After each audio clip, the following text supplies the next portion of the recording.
보물이 되는 지식을 찾아 떠납니다. 펼쳐라 보물지도. 네, 두 분은 은퇴 후 로망 같은 게 있으세요? 나의 은퇴 후는 이런 삶. 저는 은퇴 후에 네 진짜 배짱이처럼 띵가띵가 기타 치고 놀고 싶습니다. 지금보다 더요? 더 그냥 네. 지금도 놀고 있잖아요. 기타 치고. 그렇긴 한데 네. 이제 내일 출근 이런 거 걱정 없이 아. 네 정말 은퇴 후에 더 진짜 자유롭게 네, 막 방랑하면서 그냥 네, 배짱이처럼 출근 안 하고 싶다. 은퇴 후에는 일 안 하고 배짱이처럼 살겠다. 저도 살짝 비슷하긴 한데 막 쉴 거 다 쉬고 잘 거 다 자고 돈 팡팡 쓰고 그렇게. 근데 사실 대부분의 분들이 생각하는 은퇴 후의 모습 좀 편안하고 일 좀 그만하고 아무것도 안 하고 살아요. 여유롭고 요트 사고 그러려면 이게 있어야 될 것 같기는 한데 맞아요. 그래서 네. 늘 고민이잖아요. 이 고민을 조금은 덜어줄 수 있는 우리 선장님, 능력자 선장님 한번 모셔보도록 하겠습니다. 선장님 나와주세요. 네.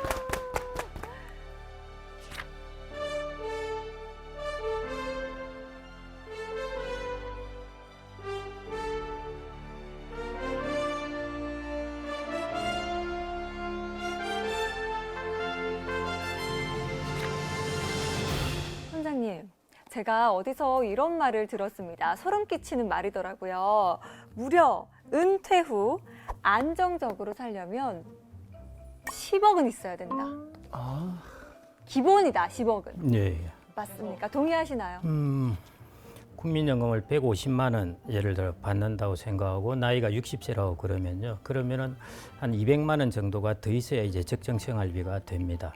그러면 200만 원을 매월 국민연금처럼 받으려면은 자산이 얼마 있으면 되느냐 하려면은 대략 한 300에서 400을 곱하면 됩니다. 그래서 300을 곱하면은 이제 200만 원이니까 6억에서 400을 곱하면은 이제 8억 이 사이 정도이죠.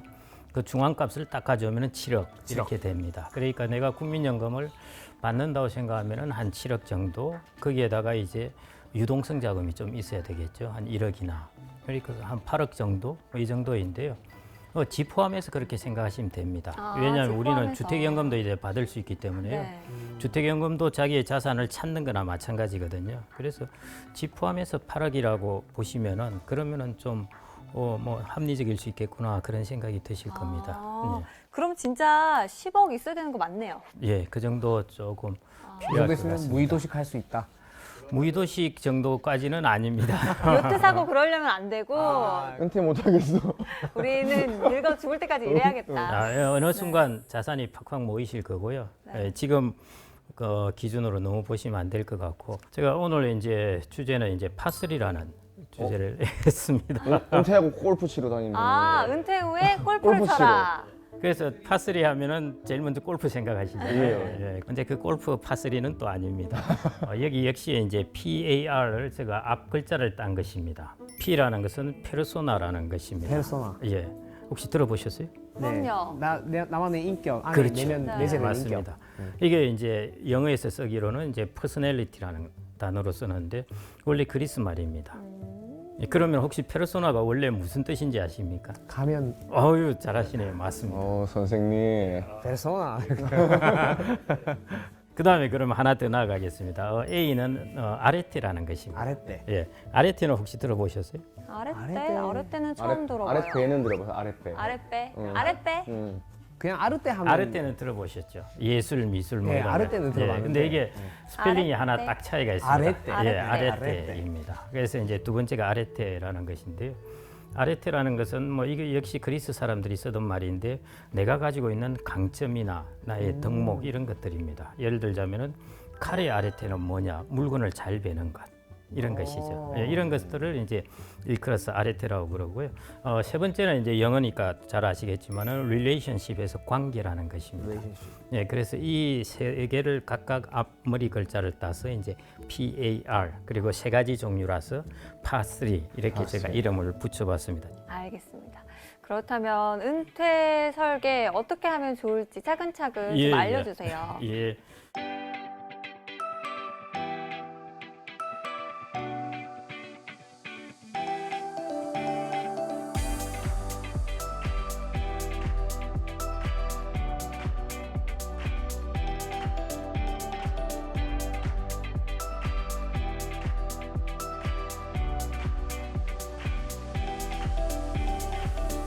홈즈 왈라에라는 이제 의사가 있었는데요. 그 의사가 저런 스트레스 지수라는 것을 만들어냈습니다.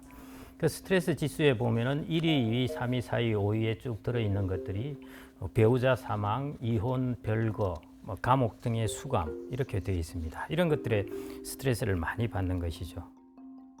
여러분들은 이제 아직 젊으시니까 안 그렇겠지만은 이제 나이가 좀 든 부부들 같은 경우에는 서로 간에 서로를 많이 이제 희화를 합니다. 사실은 뭐 50대 부부 같은 경우 남편이 지방에 가서 일하고 여성은 혼자서 집에 있으면은 전생에 무슨 착한 일을 했길래 그런 일을 하느냐 할 정도로 이제 그런 일을 하는데요. 그런데 보시면은 사실은 가장 큰 스트레스가 부부 간의 사별입니다.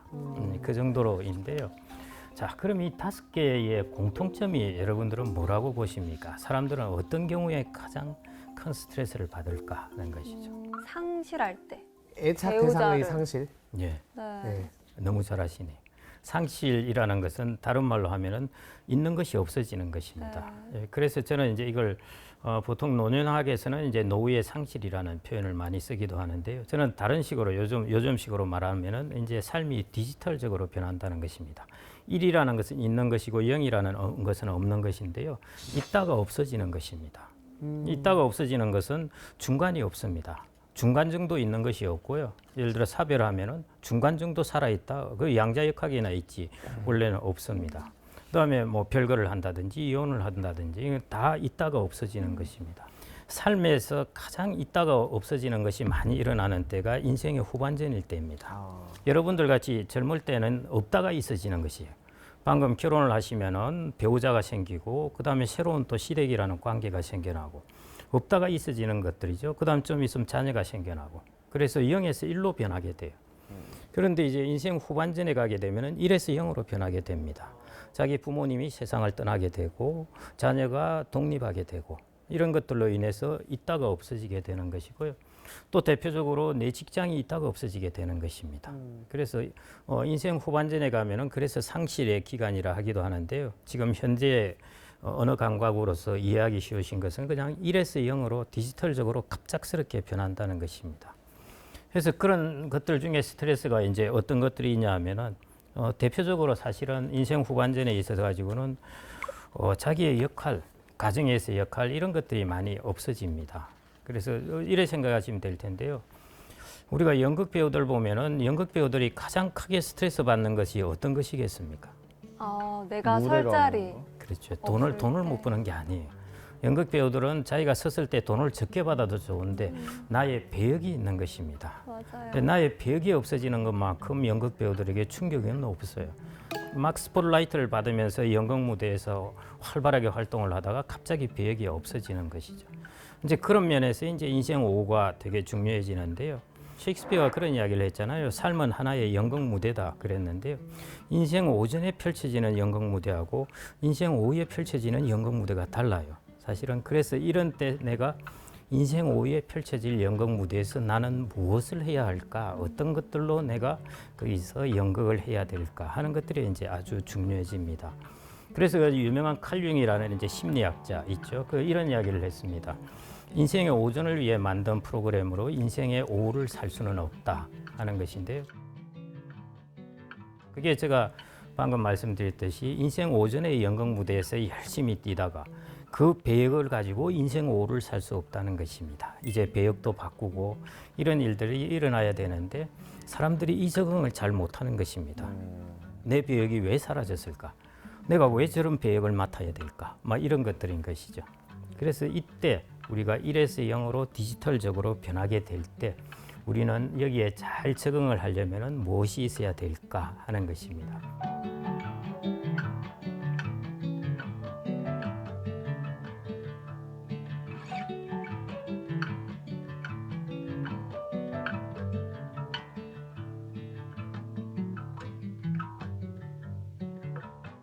그래서 이제 그 첫 번째가 페르소나를 잘 바꾼다인데요. 아까 답변을 아주 정확하게 알고 계신데 그리스 시대는 슬픈 연기를 할 때, 우는 연기를 할 때는요, 우는 가면을 씁니다. 배우가 우는 게 아니라요. 그래서 저게 이제 페르소나인 것이죠. 그래서 제가 아까 이제 말씀을 드렸습니다만은 우리 사람들도 삶에 있어서 다 페르소나를 쓰고 있습니다. 이제 그 자녀도 있고 그러실 텐데 자기가 비즈니스를 할 때 사람들을 대할 때 페르소나하고 집에 들어가서 자기 자녀가 아빠하면서 뛰어놀 때 페르소나가 다른 것이죠. 예. 직장에서 부장으로서 팍 이런 페르소나를 갖고 있다가 집에 가서 자녀가 뛰어오는데 이 페르소나를 그거 맞이할 사람은 없는 것입니다. 가정에 가면 페르소나가 바뀌는 것이죠. 사람들은 사실은 이런 페르소나를 쓰고 있어요. 근데 사람들이 이제 가장 오랫동안 쓰고 있는 페르소나가 직장에 있는 사람들이라면 자기 직장에서의 페르소나입니다. 이걸 거의 30년 이상 쓰고 있게 되는 것이거든요. 그런데 제가 아까 말씀드렸듯이 연극 무대가 바뀌게 됩니다. 그러면은 자기도 이 페르소나를 바꾸고 연극의 다른 이제 주역으로 가야 되는데요. 이 페르소나를 잘 못 바꿉니다. 아마 여러분들 주변에서 많이 보실 텐데요. 그 나이 드신 분들 모여서 할 때 보면은 무슨 김 사장, 뭐 김국장, 뭐 박국장 이렇게 부르는 것이거든요. 젊을 때 인생 오전에 가장 잘 나가던 때의 페르소나로 불려지기를 원한다는 것입니다. 페르소나를 하나를 이렇게 탁 고집을 하면서 살아가는 사람이 정신 건강에 좋겠습니까? 페르소나를 잘 바꾸는 사람이 정신 건강에 좋겠습니까? 바꾸는 사람이지 않을까요? 자기 정신 건강은 안 바꾸는 게 좋지 않아요? 그런가? 좀 고민됩니다. 이게 너무 많이 바꾸는 것도 혹시 스트레스지 않을까 싶기도 한데. 여성과 남성의 차이입니다. 여성들은 환경이 바뀌면 적응을 아주 잘해요. 그래서 여성들은 내가 A라는 동네에 살다가 C라는 동네로 이사를 가더라도 그쪽 사람들하고 잘 지내요. 남성들은 대구에 있다가 서울에 가도 자기 대구의 동창들 만나러 다닙니다. 네, 이건 너무. 진짜 커뮤니티 진짜 그래요. 아, 진짜요? 예, 모임에서 자기 커뮤니티에서 자기가 이사 간 곳의 커뮤니티에서 사람들 거기 잘 안 만나요. 잘 안 만나고 자기 회사 동료라든지 자기의 고등학교 친구라든지 이런 모임들이죠. 이런 모임이 남성은 이제 그런 특징을 갖고 있습니다. 근데 여성들 같은 경우 항상 그 커뮤니티에서 들어가서 얼마 안 있으면은 이미 그 주변의 사람들을 쫙 알아버리거든요. 페르소나를 잘 바꾸는 겁니다. 제가 이제 정신과 의사분에게 여쭤봤어요. 저도 이제 생각을 하기를 야 그래도 사람이 간사하게 말이야 페르소나를 탁 하나를 가지고 살아야지 이리 바꾸고 저리 바꾸고 되겠나 했는데 정신과 의사분이 페르소나를 잘 바꿀 수 있는 사람이 정신 건강에 좋은 사람이랍니다. 그래서 여성들이 남성에 비해서 상대적으로 오래 살기도 하고 잘 적응하기도 하는 것입니다. 그래서 페르소나를 잘 바꿔야 돼요. 그게 이제 대표적인 게 여성들은 그래서 퇴직하고 나서 인생 후반에 저런 스트레스를 별로 안 겪어요, 사실은. 근데 남성들은 이제 그런 스트레스를 엄청나게 겪게 되거든요. 그 페르소나를 이제 잘 못 바꾸기 때문입니다. 근데 잘 안 되죠, 사실은. 그래서 적응해 나가는 과정이고 가정에서도 마찬가지 이제 저 페르소나도 바뀔 수밖에 없죠. 자녀가 있고 제가 또 가정을 이렇게 상당히 리더하고 있을 때하고 그다음에 자녀도 이제 출가해서 떠나가게 되고 부부만 남아 있을 때는 어떤 가정을 리드해 가기보다는 이제 같이 동반해서 가야 되는 그런 입장의 페르소나로 바뀌어야 되는 것입니다. 그런 의미에서 이제 페르소나를 이제 잘 바꾸는 것 그게 첫 번째로 중요한 부분이고요.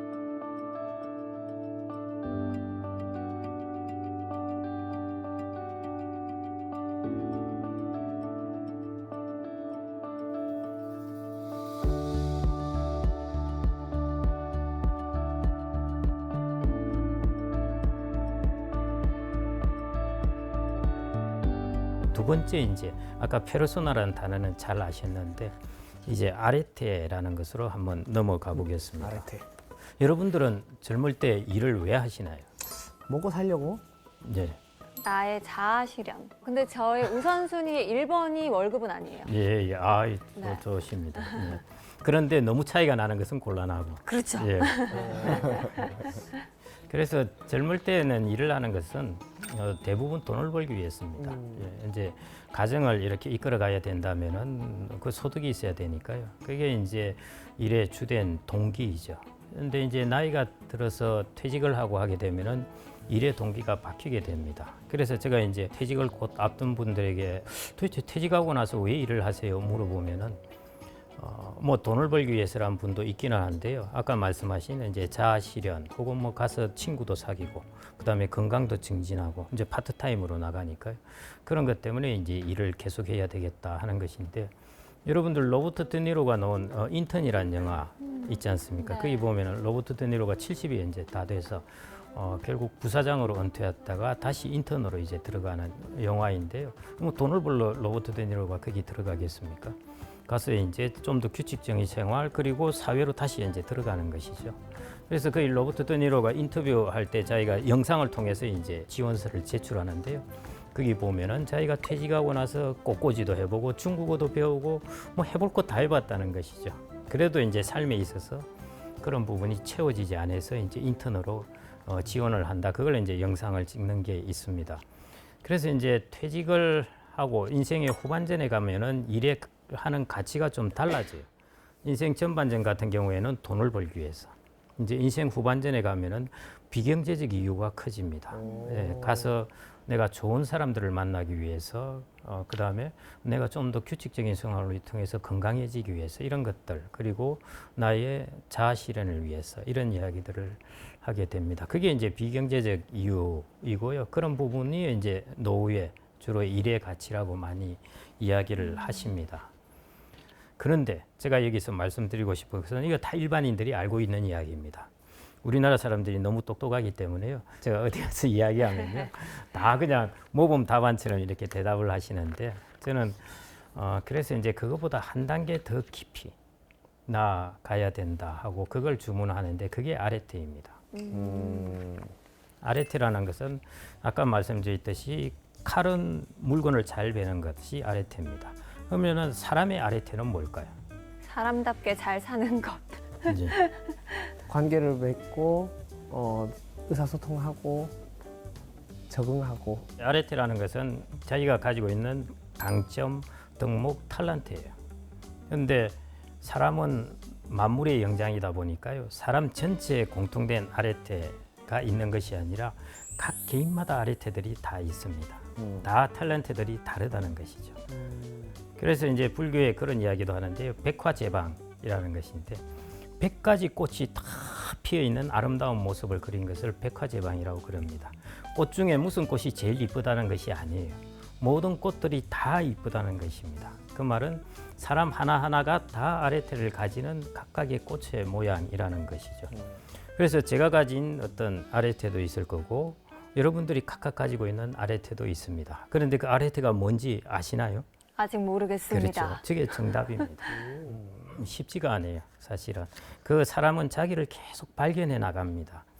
다행히 어떤 사람은 4살, 5살 때부터 그 아레테를 발현하는 사람들이 있어요. 그런 사람도 있고요.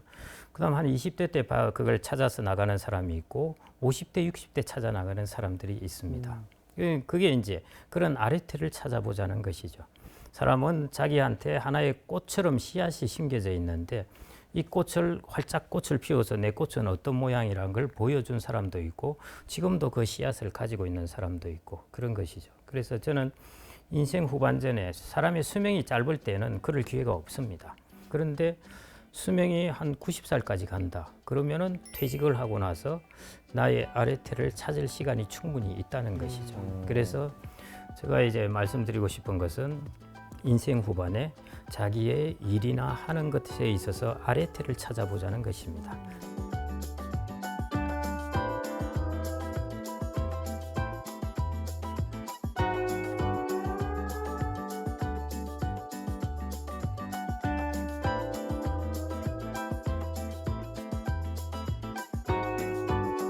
여기까지 이야기하면은 아직도 불투명하시죠? 그래서 제가 예를 하나 들어보겠습니다. 네. 여러분들 영어 단어 중에서 프라스프라는 단어하고 플라릿이라는 단어가 있습니다. 네. 예, 뜻이 프라스프는 무슨 뜻입니까? 번창하다. 예, 플라릿이는 무슨 뜻입니까? 그것도 그렇죠. 번영? 예, 네. 두 단어의 차이가 뭘까요? 철자가 달라요. 예, 그러면 우리말은 똑같이 번성하다고 번역을 해요. 네. 근데 서양 사람들은 왜 다른 철자로 이걸 써놨을까요? 뭐지? 뭘까요? 씨. 프로스퍼는 경제적인 거고 네. 플로리시는 생물학적인 건가요 혹시? 플라릿이 하면은 무슨 단어가 떠오릅니까? flower. 그렇죠. 꽃을 피우는 것입니다. 그러니까 프로스퍼라는 것은 방금 말씀하셨듯이 물질적 그런 번성입니다. 내가 돈을 번다든지 나의 비즈니스가 잘 된다든지 직장에서 승진을 한다든지 이런 게 플러스프예요. 근데 플라릿이라는 것은 자기가 가지고 있는 탤런트를 꽃을 피우는 것을 플라릿이라고 그럽니다. 근데 플러스프와 플라릿은 같을 수도 있고 다를 수도 있는 것이죠. 그렇겠다. 내가 플라릿을 하면서 플러스프를 할 수도 있고 플러스프는 했는데 플라릿은 못 할 수 있고 이런 것들이 있는 거죠. 그 예를 들어 보면은 미국에 이제 그랜마 모제스라는 할머니가 있습니다. 101세까지 살다가 세상을 떠나셨는데요. 그냥 이제 목탄으로 그림 그리고 하는 걸 좋아해서 그리고 이제 자녀들 키우고 했는데 이제 남편이 이제 75세쯤 이제 세상을 떠나고 나서 이제 혼자 남게 된 것이죠. 그래서 이제 뭘 할까 이러는데 자기 딸이 이제 엄마 그림 그리는 거 좋아하니까 그림을 좀 그려봐라 해서 그때부터 그림을 그렸습니다. 그때부터 그림을 그려가지고 101세에 죽을 때까지 그림을 그렸습니다. 그때 그린 그림들이 모두 모으면 한 몇 점 정도 그림을 그렸을 것 같습니다. 수백 장. 예, 수백 점. 좀 더 크게 써보십시오. 더 그러셨어? 하루에 한 장씩. 101세까지 살았습니다. 100일까지. 죽기 전까지 그림을 그렸어요. 저는 3천 부르겠습니다. 1600점, 아, 너무 잡았네요. 1600점의 그림을 그렸는데 대단하죠, 사실은. 그 왜 그림을 이제 그렸을까 도대체 그랬는데요. 사람이 이제 자기의 어떤 삶을 살다 보면 기회가 오기도 합니다. 현재 그랜마 모제스가 그림을 그리니까 그 약국에 있는 사람이 당신 그림 그린 거 우리 약국에 좀 걸어놔 보세요. 팔리면은 팔아서 주겠다고 그런 것이죠. 약국에 이제 자기 그림을 그려놨는데 마침 뉴욕의 갤러리 화상이 오다가 그 그림을 보게 된 겁니다. 그래서 저 그림 누가 그렸냐 해서 그 보니까 그림이 너무 천진난만하게 잘 그려져 있어요. 그걸 뉴욕에 전시회를 한 것입니다. 그래서 이제 그랜마 모제스는 그때부터 전국에서 이제 유명해지게 되는데요. 원래 그랜마 모제스는 애칭입니다. 그랜마는 할머니잖아요. 그래서 한마디로 모제스 할머니인 것이죠. 국민 할머니가 된 것입니다. 이 그랜마 모제스 같은 경우에는 이제 75세 늦은 나이에 자기가 그림 그리는 것이라는 아르테를 발견해서 그걸 101세까지 이제 하면서 1600점의 그림을 그렸던 것입니다. 그래서 우리가 그랜마 모제스의 할머니를 예를 들자면은 저거는 나하고 동떨어진 일이야. 내가 어떻게 101세까지 살고 저런 일을 할 수 있겠어 하는데요. 그 당시는 그랬죠. 그런데 앞으로 여러분들의 삶은 그게 노멀 한 것입니다. 뭐냐면 100세까지 건강하게 있으면서 뭔가를 할 수 있는 연령대가 온다는 것이죠.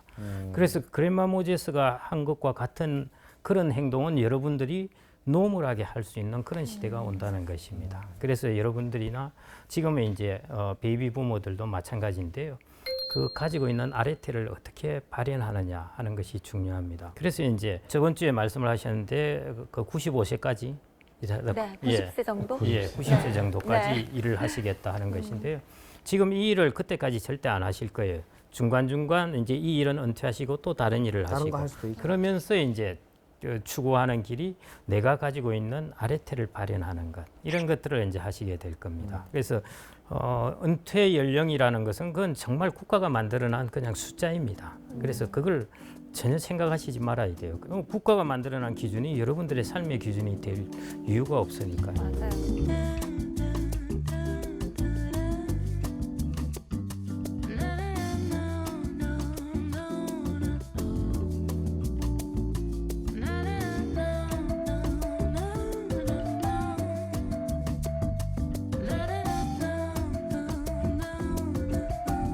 이거를 못 찾고 죽을 수도 있어요. 좋은 질문을 하셨어요. 네. 어떻게 찾을 수 있을까 하는 것이죠. 못 찾을 수도 있습니다. 그런데 제가 뭐 삶을 오래 살은 것은 아니지만요. 사람이 살다 보면은 이상하게 그 길로 가게 되어 있어요. 네. 제가 이제 한번 퇴직하고 나서 방송대에 이제 들어가려고 하니까 성적 증명서를 떼가서 제출하라고 그러더라고요. 그래서 제가 대학교 때 성적 증명서를 한번 떼봤습니다. 떼보면서 학점을 쭉 보니까 재밌는 사실을 발견했어요. 저는 수학을 아주 잘했다고 생각을 하는데 수학이 부전공이거든요. 생각보다 수학은 그렇게 잘하지 못했어요. B도 받고 그런 거거든요. 전 올해 다 받은 줄 알았더만 B도 꽤 있어요. 그런데 이제 저는 철학을 많이 하고 싶었는데 철학의 학점이 C예요. 그래서 저는 철학자 안 되기 정말 잘했고요. 물론 그 하나가 전부는 아니겠지만은 근데 제가 의외의 것을 발견했어요. 제가 전혀 신경을 쓰지 않은 것이 국어였습니다. 국어가 1학년 때 1년 동안 듣는 것인데요. 그 2학기 동안 학점이 다 A뿔이에요. 저는 신경을 안 썼는데 그때 국어 때 제일 중요하게 여긴 것이 글을 써서 내는 것이었습니다. 그게 이제 A뿔이었던 것이죠. 제가 하는 일이 뭐냐? 제가 처음에 이제 은행에 들어가면서 사실은 현업의 일을 하고 싶었는데 은행에 있다가 또 은행 소속의 연구소로 가게 되었어요. 또 이게 싫어가지고 또다시 현업에 들어와서 투자에 관련된 일을 한 20년 넘어 했는데 또다시 저희 SN 내에 있는 은퇴연구소로 또 발령이 났어요. 그다음에 은퇴연구소를 퇴직하고 나니까 이 관련된 일을 합니다. 그래서 제가 지금 책을 5권 썼죠. 그다음에 칼럼 막 쓰고 있죠. 제가 보면은 제 성격 증명서에 나와 있는 가장 잘했던 그 길을 걷고 있는 것이에요. 그래서 사람의 삶이 살아보다 보면은 자기의 어떤 아르테나 탤런트가 아닌 길들은 이상하게 막히고 자기의 아르테 왜냐하면 그걸 잘 할 수 있으니까요. 그 길 쪽으로 묘하게 이제 흘러가는 것이죠. 그래서 삶의 방향이 바뀌더라도 아 내가 이런 쪽에 나의 아르테를 찾아가는구나 이렇게 생각을 하시면은 나중에 그래서 행복한 사람은 정말 나의 천재적인 기질을 일찍 발견한 사람이 있는데요. 대부분은 그렇지 못해요. 그래서 그렇게 이제 이어간다 생각하시면 될 것 같고요. 그래서 제가 이제 농담처럼 하는 이야기가 성격 증명서를 한번 떼봐라. 그러면은 여러분들의 아르테가 어디 있는지 볼 수가 있을 것이다. 내가 생각지도 않은 것인데 학점을 엄청 잘 받았다 하면은 그게 이제 소질이 있는 것이죠. 궁금하다. 나의 아르테. 그렇죠. 그런데 이제 좀 시간이 지나 보시고 또 자기가 나중에 이제 발견할 수도 있고 그렇습니다. 그리고 그 아르테가 내가 좋아하는 거하고 내가 하고 싶어 하는 거하고 다를 수도 있어요. 항상 일치할 수는 없죠. 멋지게 되고 싶은데 나의 아르테는 다른 쪽으로 계속 가는 것이죠. 많은 분들이 근데 이걸 경험하실 것 같아요. 난 사실 이걸 되게 좋아하는데 예. 내 아르테는 이쪽일 경우가 많을 맞습니다. 것. 그리고 자기가 사회적으로 선망하는 곳을 자꾸 찾으려고 그러죠. 예, 그런데 그보다 자기 아르테는 다른 곳일 수도 있는데요. 젊을 때는 이제 사회적 선망의 길을 택할 수도 있는데 이제 인생 후에는 이쪽을 가도 된다는 것입니다. 그래서 여러분들이 앞으로 계속 나를 발견해 나가는 과정, 그게 나의 아르테를 이제 찾아 나가는 과정입니다. 나를 그게- 찾아 떠나는 여행이에요. 예, 그렇게 보실 수도 있고요. 예.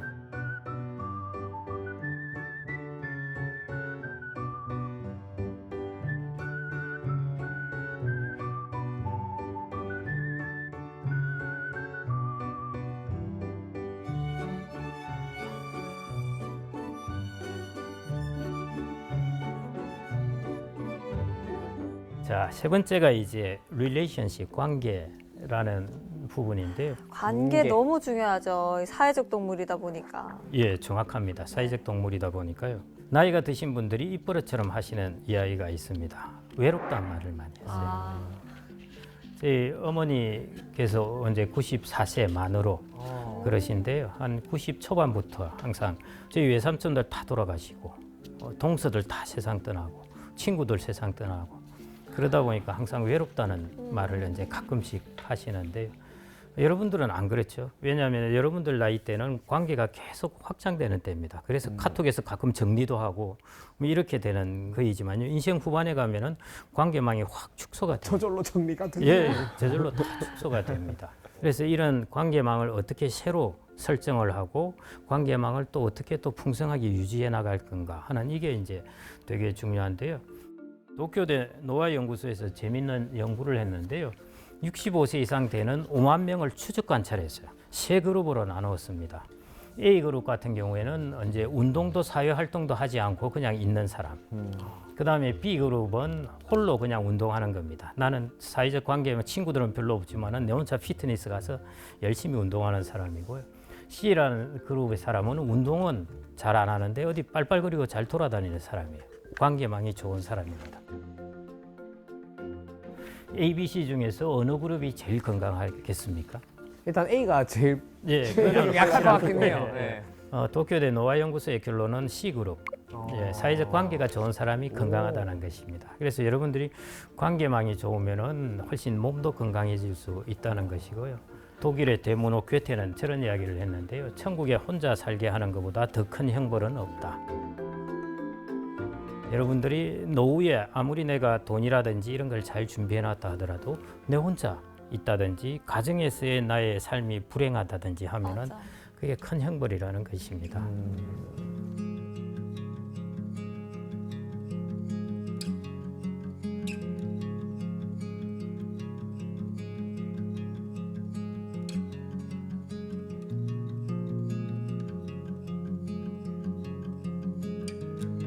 그래서 이제 부부의 관계망 혹은 이제 은퇴한 부부들에 있어서 부부의 관계가 어떤가 이런 부분을 좀 말씀드리고자 하는데요. 저는 이제 이렇게 보고 있습니다. 모든 관계망의 베이스 캠프는 부부의 관계망입니다. 저게 가장 탄탄한 베이스 캠프고요.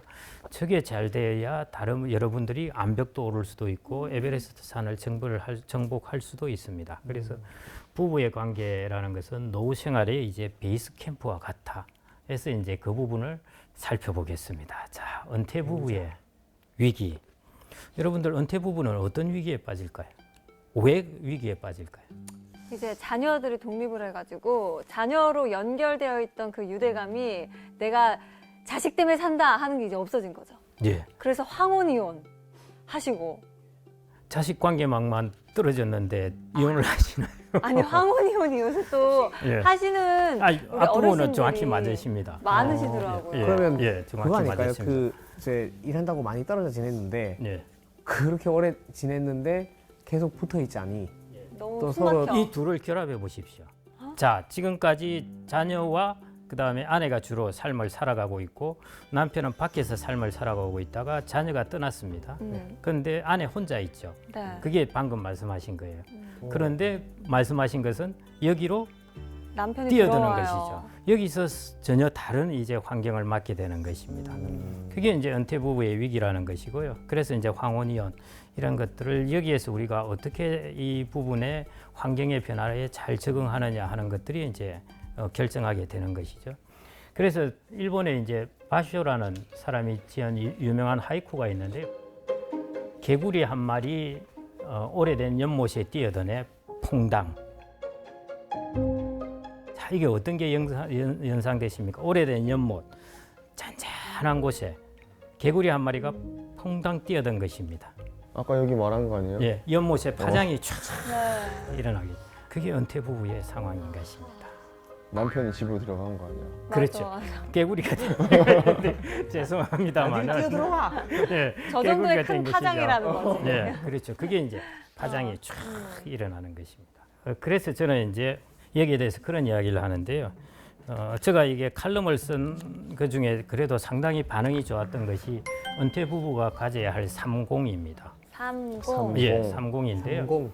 첫 번째 공이 이제 공간입니다. 두 번째가 이제 공감, 이 함께 공자죠. 네. 그런 뜻이고 세 번째가 공분, 이거는 나눌 공자입니다. 이렇게 세 가지의 이제 저는 공을 가져야 한다 이렇게 보는데요.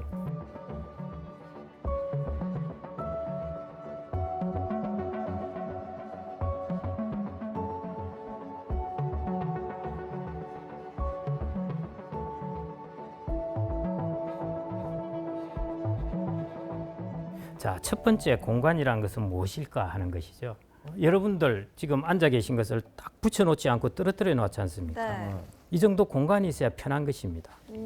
이제 세 명 다닥다닥 다 붙어 있으면 불편해요, 뭔가. 네. 그게 공간이 뭔가 사람들 사이에 공간이 필요한 것이죠. 사람들이 두 명 서 있다가요, 가까이 다가가면 놀라서 멈칫 물러납니다. 공간이 필요하다는 것이죠.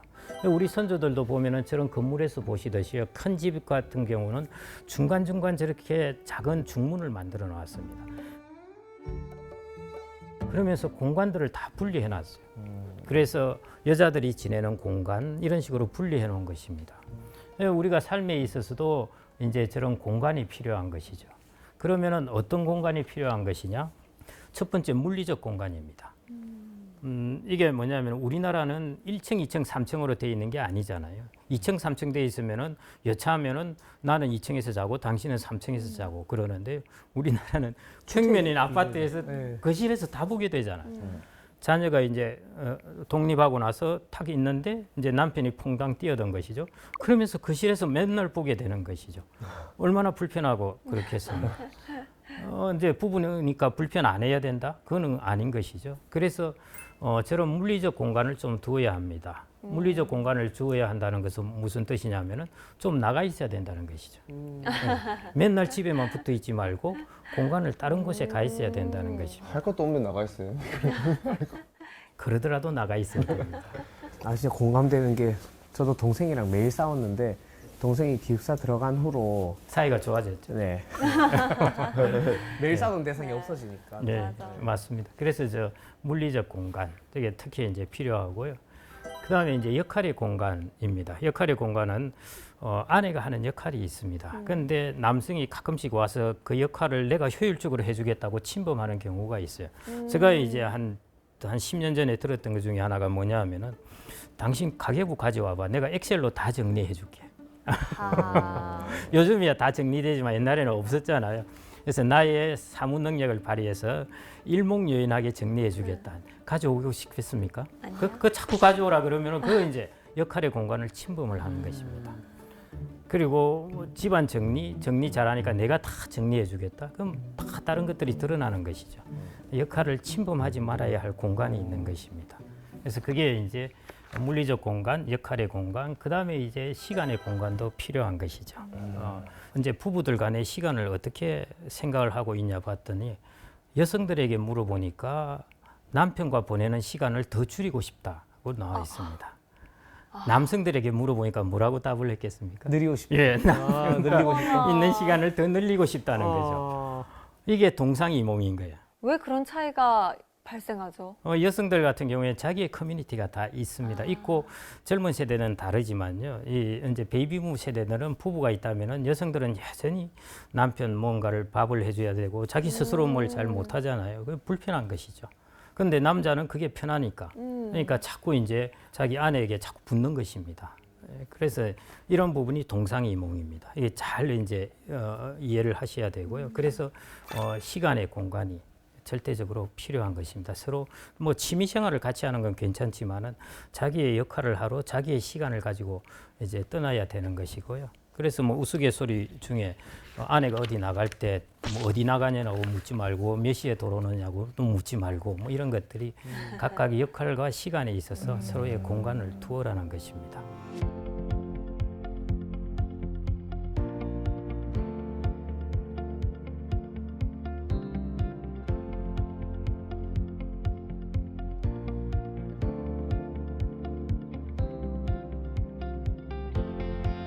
이제 두 번째가 공감입니다. 자, 이게 제가 이제 부부의 깊은 슬픔을 이해해야 된다 이런 말을 했는데요. 이게 도대체 무슨 뜻일까 하는데 여러분들이 공감이라고 그러면은 영어로 하면은 주로 sympathy 이 단어를 씁니다. sympathy라는 것은 나의 감정을 갖게 한다는 것이죠. 그런데 저 공감은 compassion입니다.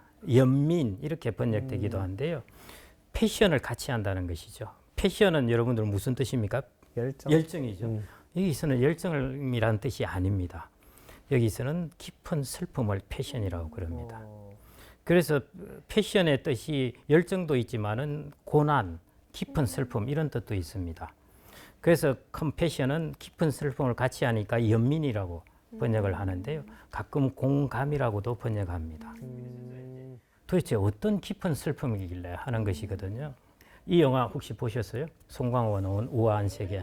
깡패 조폭 맞습니다. 맞죠? 예, 네. 맞습니다. 말씀하셨듯이 송강호는 이제 조폭인데 소위 말해 직업적 조폭입니다. 자기 아들은 캐나다에 가 있는데 딸은 돈이 모자라서 엄마하고 한국에 있는데요. 그래서 이제 조폭 일을 해서 학교도 보내주고 하는데 자기 아내는 심심하면은 이 깡패 새끼야 그렇게 하고요.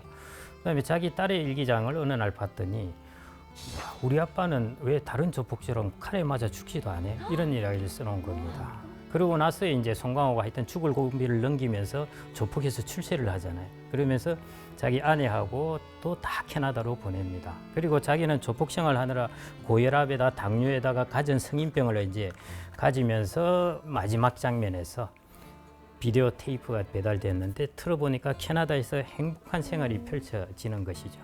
그걸 보면서 송강호가 처음에는 흐뭇해서 막 먹다가 어느 순간 막 딱 먹는 것을 멈추고 울다가 라면상을 걷어차버리죠. 저 영화에서 우아한 세계는 누구의 세계일까요? 그 부인과 딸의 그렇죠. 세계. 정확합니다. 그 우아한 세계를 바치고 있었던 사람은 누구겠습니까? 우리 네. 송강호 배우님요. 온갖 조폭 일을 하는 송강호인 네. 것입니다. 그래서 저게 일종의 남성의 깊은 슬픔의 세계입니다. 남성은 이제 자기의 저 우아한 세계를 바치기 위해서 자기가 이런저런 희생을 하면서 가지고 있는 깊은 슬픔을 이야기하는 것이죠. 그런데 여성은 저걸 이해를 하는 사람도 있지만 하지 못하는 사람도 있습니다. 어떤 생각을 하느냐, 여성은 남성 같은 경우에 심심하면 출장도 가고 워크숍도 간다 그러고 골프도 치러 나가고 밖에 나가서 열심히 즐겁게 사는데 그 뭔 스트레스가 쌓이느냐, 이런 생각을 하는 사람이 있죠. 여성이 남편이 들어왔을 때 당신 한 게 뭐 있다고 밖에 나가서 이때 동안 잘 놀다가 들어와 가지고 집에 들어와서 한 게 뭐 있다고 이렇게 하면은 남성은 동굴로 들어가 버려요. 에이 하고 그냥 말을 안 해요. 예. 그때부터 침묵을 하고 자기 세계 속으로 들어가 버립니다. 입국 딱 이게 여성과 남성의 큰 차이 중에 하나인데요. 여성은 터뜨려 버려요. 그래서 막 말을 하고 그러는데요. 남성은 그렇게 되면 입을 딱 닫아 버리고 자기의 동굴 속으로 들어가 버립니다. 어쨌거나 절대 서로에게 하면 안 될 말이네요. 그렇죠. 예. 한쪽이 터지든지 한쪽이 동굴 속으로 들어가든지 여하튼 거기서 이제 문제가 생긴다는 것이죠. 그럼 사실은 상대방이 가진 깊은 기쁨이야 나누지 않아도 그 사람은 충분해요. 그런데 깊은 슬픔은 상대방이 그래도 어느 정도 이해를 하고 나누어야 이것들이 되는데요. 더욱이 안 좋은 것은 그 깊은 슬픔을 모르고 건드리는 것입니다. 그게 이제 절대적으로 하지 말아야 되는 것입니다. 하버드대 심리학자가 쓴 책 중에 단어로 보면 이런 단어입니다. 마인드리스와 마인드풀입니다. 마인드리스는 아무 생각 없이 그냥 상대방을 대하는 것이고요. 마인드풀은 상대방의 입장에서 이해를 해보고 하는 것이죠. 그러면은 저 친구가 1시간이 늦게 왔다. 마인드리스인 사람은 벌컥 화를 내요. 그다음에 마인드풀인 사람은 오면은 너 오다가 무슨 일이 있었지 대체 뭐 큰 사고 날 뻔했느냐 이렇게 물어본다는 것이죠. 그렇게 되면은 충돌도 사라지고 물어보는 사람도 스트레스가 없다는 것이죠. 마찬가지 우리가 은퇴 부부에 있어서도 마인드리스가 되면은 저런 걸 건드리게 돼요. 그런데 마인드풀이 돼야 된다는 것이죠. 그게 이제 컴패션, 깊은 슬픔을 나눌 수 있는 것 혹은 마인드풀인 이런 자세를 이제 가져야 한다는 것입니다.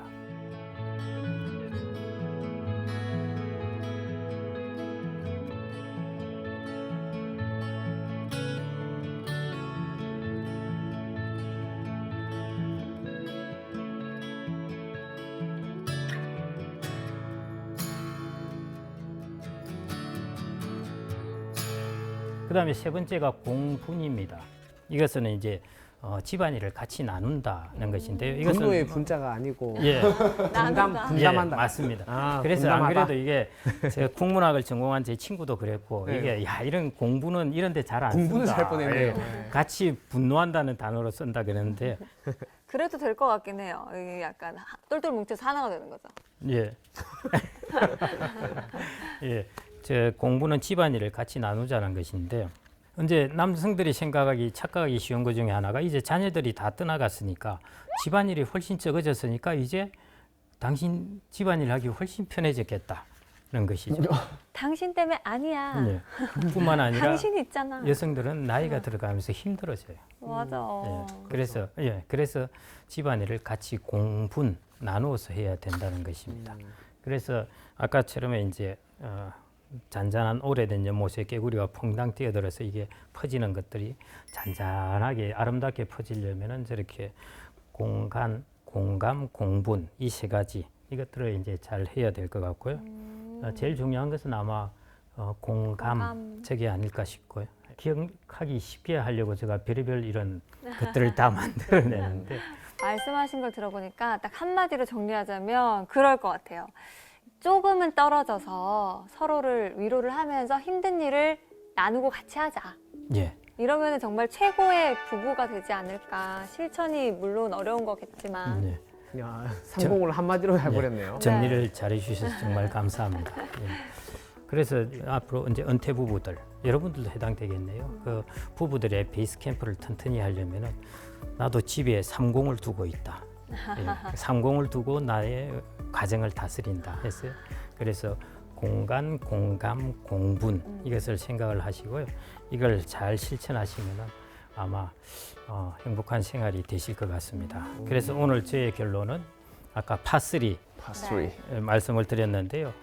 인생 후반의 파3입니다. 그래서 그 페르소나를 여러분들이 잘 바꿔 쓰는 것, 그 다음에 아레테를 아주 삶을 길게 보고 더 깊은 곳으로 자기의 탤런트를 개발하는 것, 그 다음에 마지막 릴레이션십, 관계망이고 그 중에서 이제 가장 중요한 은퇴 부부의 30, 이 세 가지, 이 파3 이걸 잘 실천을 하시면요.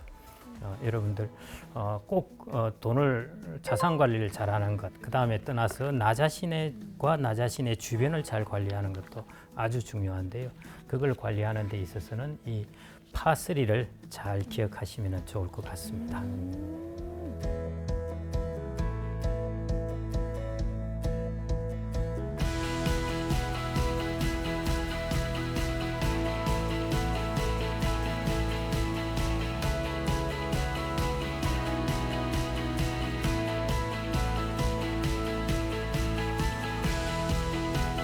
파3 오늘 피그에 이어서 여러분 파3 확실히 머리에 들어갔죠? PIG, PAR 답이었습니다. 또 이런 생각하시는 분들이 있어요. 아 그래 언젠가 내가 할 거야 라고 생각을 하시고 실천을 안 하실 수 있는데 사실 부부관계에 있어서도 골든타임이라는 게 있을 수 있잖아요. 예, 좋은 질문이신데요. 간단하게 설명을 드리면은 뭐 연령대마다 다 다르겠지만은 60대의 이제 부부들에게 있어서 골든 타임이 있습니다. 그 골든 타임이 뭐냐면은 그 부부들이 다 죽을 때까지 시간은 한 35년 정도 남아 있습니다. 남자가 더 오래 살 수도 있고 여자가 더 오래 살 수도 있고 여하튼 다 죽을 때까지는 35년 정도 남아 있는데요. 60대 10년은 둘 다 건강할 때입니다. 그런데 70대 10년은 둘 중 한 명이 아플 때예요. 그 다음에 80대 이후가 되면은 둘 중 한 명이 없을 때가 많습니다. 맞아요. 그렇게 보면은 둘 다 건강할 때는 60살을 기준으로 하면은 10년에서 길어야 15년 정도입니다. 이게 골든 타임이에요. 그 기간 지나면은 어디 놀러 갑시다 하도 나 아파서 못 가겠는데 이러고요. 그 다음에 또 10년 지나면은 어디 놀러 갑시다 할 사람도 옆에 없어지는 것입니다. 그래서 60대 이 10년 기간 동안이 은퇴 부부에게 있어서는 제일 골든 타임이고요. 그래서 저는 보통 버킷리스트 이야기를 많이 하잖아요. 부부의 버킷리스트를 한 5가지를 만들어 가지고 좋다. 예, 그걸 10년 동안 하나씩 실천해 가시면은 솔직히 이것은 남성에게 좋습니다. 왜냐하면은 나이가 들어서 남성을 케어해 줄 사람이 누구겠습니까? 여성이에요. 예, 오래 살기 때문에. 근데 그 10년을 잘 보내고 나면은 케어를 잘 받는데. 투자적인 측면에서 그렇죠. 투자적인 측면입니다. 좀 모든 게 투자인데요. 맞습니다. 예. 네. 투자인 측면에서 이 부분을 버킷리스트를 해서 실천을 하시라는 겁니다. 엄마 아빠 보고 있지? 골든타임이래. 저도 그거 하려고 했어요. 엄마 아빠. 사실 저는 그래서 그 이제 은퇴 후에 그 이제 모아놓은 돈을 융통을 하거나 예. 그런 것들을 혹시나 또 궁금해하실 분이 있을 것 같아서 주택연금은 어떻게 활용하면 좋을까요? 예, 그것도 뭐 다 중요한 핵심적인 이야기인데요.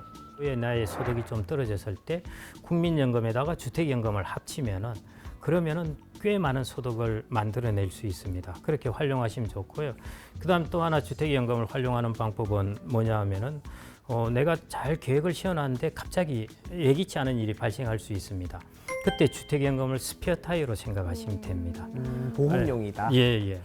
노후 삶을 설계할 때 주택연금도 반드시 그 삶의 설계에 집어넣으라는 것입니다. 예를 들어 내가 스페어 타이어로 쓸 것인지 그러면은 자기가 지금 쓰는 소득을 조금 많이 할 수도 있는 것이죠. 예, 그걸 생각해서 주택연금을 활용하시라는 것이고요.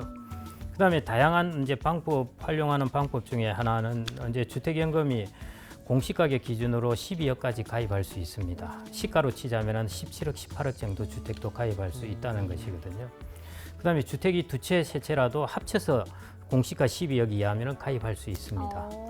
예. 그래서 이제 내가 주택이 두 채 있는데 두 개 합치면 공시가 12억 이하이고, 근데 주택연금은 가입할 수 있는 것은 자기가 사는 곳만, 사는 집만 가입할 수 있습니다. 그래서 같이 12억 이하라도 자기가 살고 있는 5억짜리 집이 있으면은 이 집만 주택연금이 된다는 것이죠.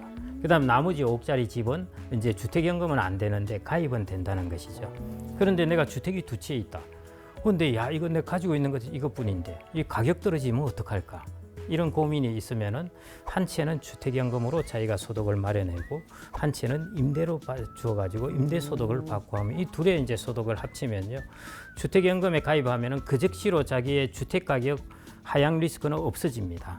그러니까 그걸로 이제 해지를 다 해버리는 것이죠. 알겠습니다. 오늘 저는 선장님의 말씀을 들으면서 은퇴 후 노년의 삶에서 경제적인 것뿐만 아니라 정서적인 부분도 너무나도 중요하다라는 생각이 들었습니다. 오늘 강의 한마디로 정리를 해주신다면요? 오늘의 강의를 한마디로 정리하면요 결국은 이제 파3로 잘 대응을 하라는 것인데요. 파3에서 가장 중요한 것 하나를 제가 택하라고 한다면은 여러분들 자신에 대한 투자입니다.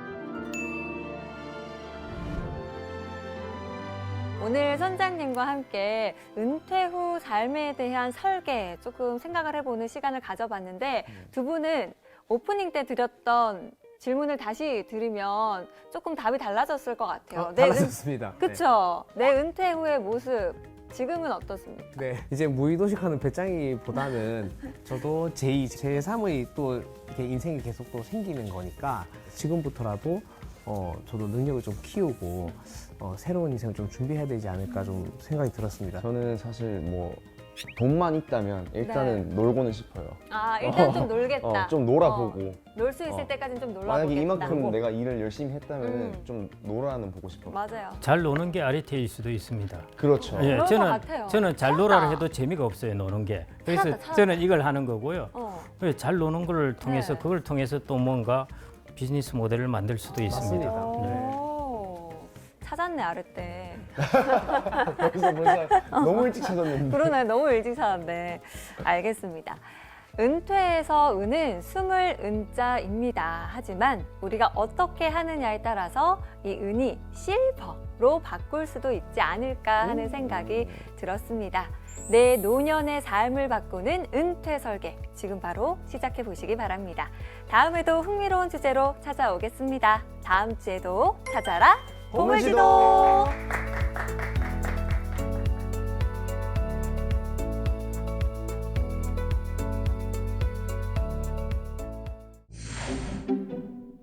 왜 우리는 끊임없이 공부를 하고 또 끊임없이 배워야 되는 걸까요? 어떤 공부를 하고 계세요? 방금 이거 안 봐봐, 한다고. 질문만 할 줄 알았지.